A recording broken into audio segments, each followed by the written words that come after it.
Le sel est beau, il est gros, il est blanc. C'est un beau début de saison. On prend plus de plaisir en fait, Tout à fait. que quand on est toujours en train de jongler avec la météo. Exactement. Le vent nous gêne, mais à la fois il nous aide en ce moment, parce que le temps est un peu mou.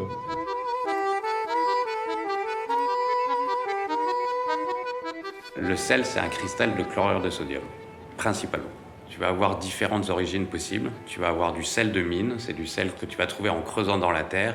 Tu vas avoir des sels très profonds aussi, qu'on appelle les sels de dissolution. Tu vas ensuite avoir des sels qui sont issus de l'eau de mer, avec des procédés très industriels, à très grande échelle. Et tu as le sel artisanal, qui est fait sur fond naturel, avec évaporation naturelle et avec une récolte manuelle. Ce dont on a décidé avec l'APSIR, l'association des producteurs de sel de l'île de Ré, c'était vraiment d'interviewer les sauniers sur comment ils percevaient le sel et quels étaient les mots qu'ils utilisaient. Il y a très peu de mots aujourd'hui pour décrire le sel. En fait, le goût salé, ça fait partie des 5 saveurs de base. Dès qu'on parle de goût ou c'est quoi le goût du sel, en fait, on a déjà la réponse, quoi, c'est salé.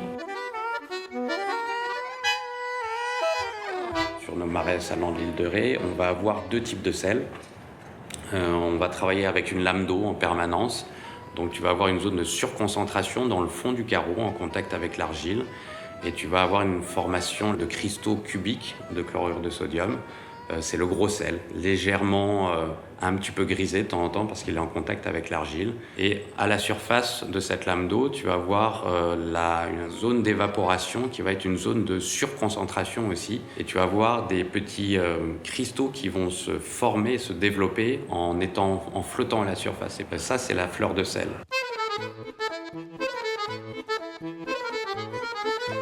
Notre patron, c'est la météo. Être à l'écoute de la météo et surtout savoir gérer ses niveaux d'eau par rapport justement à cette météo.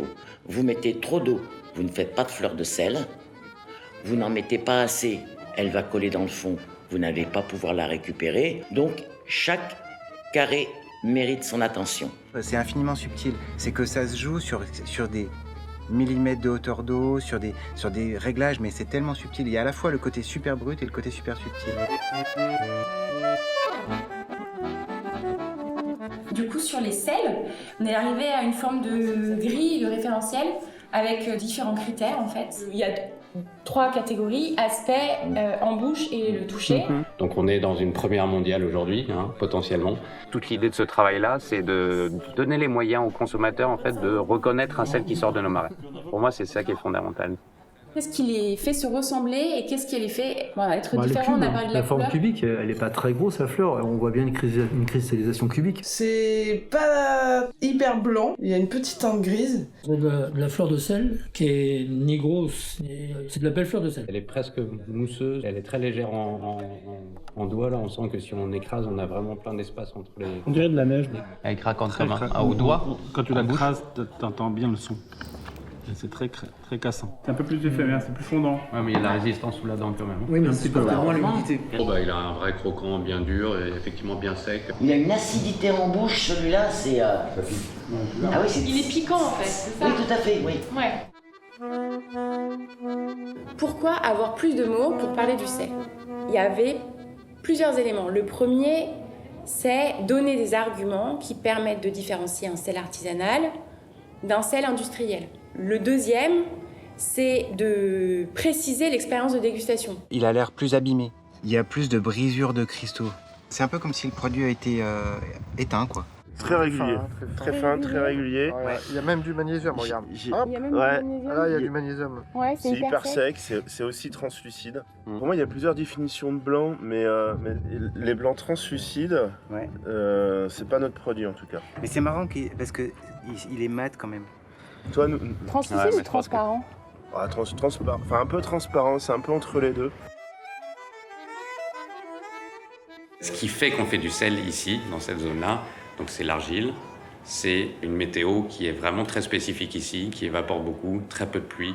Donc on est vraiment une zone avec la rencontre d'une météo favorable, avec un milieu argileux qui est assez plastique et facile à faire. C'est vraiment un sentiment personnel, c'est quand même quelque chose qui a la chance d'avoir aussi ces petites imperfections. On est sur un sel qui n'est pas complètement blanc, mais parce qu'il est riche avec tous ses nutriments, qui a une granulométrie qui peut varier, notamment en fonction de la saison, en fonction de la façon dont on travaille. Et oui, le sel de l'île de Ré a sa typicité, la fleur de l'île de Ré a sa typicité. Et les travaux qu'on vient de faire avec Morgane montrent que quand on fait des tests gustatifs, ce n'est pas juste du sel, il y a aussi un terroir qui est derrière. Et c'est défense dans le patrimoine, là, tout un savoir-faire qui est, je trouve, hyper intéressante à défendre, quoi, justement. Il y a une poésie du sel, il y a un chant, et ils ont une notion du temps qui est très précise en fait. Chaque minute compte, chaque seconde. C'est pas juste des esthètes, poètes qui sont là à cueillir du sel sur un carreau, comme certains disent à moitié nu, avec une espèce d'outil qui est quasiment le même que celui qu'il y avait il y a 900 ans. On a l'impression que c'est un métier qui est très répétitif, effectivement, de par ses mouvements, soit pour la fleur, soit pour le gros sel. Mais en fait, c'est jamais pareil. C'est ce qu'on aime. On a besoin de légèreté sur la fleur de sel, de la légèreté, on a besoin d'humidité, on a besoin de texture, on a besoin de granulométrie, on a besoin de friabilité, on a besoin de tendreté et on a besoin de venir assaisonner un plat. Mais je préfère une jolie fleur de sel encore avec une petite humidité, encore vivante, pétillante, vibrante dans l'assiette et qu'elle a un vrai rôle. Et donc depuis 25 ans, j'ai pas de sel fin en cuisine. Donc je me voyais en train de faire le geste quand on va assaisonner en cuisine. C'est-à-dire qu'à chaque fois, on vient balayer, on vient se promener au-dessus de l'ingrédient, et comme la neige.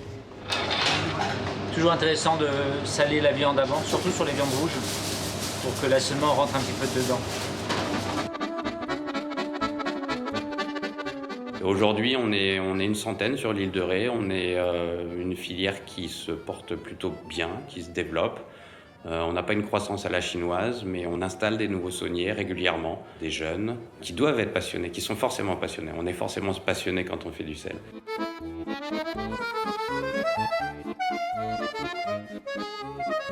Le saunier, c'est déjà quelqu'un qui a envie de se confronter à la nature et donc, par voie de conséquence, peut-être un peu avec lui-même, en fait.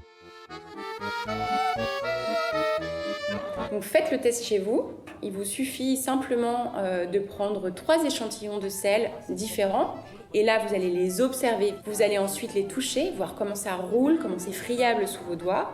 Et ensuite, vous allez le goûter et voir comment votre bouche réagit. Parce que finalement, de bien goûter les produits, c'est aussi une façon de se connaître soi et d'affiner progressivement sa compréhension de cet outil incroyable qui est notre corps et la façon dont on est au monde en fait.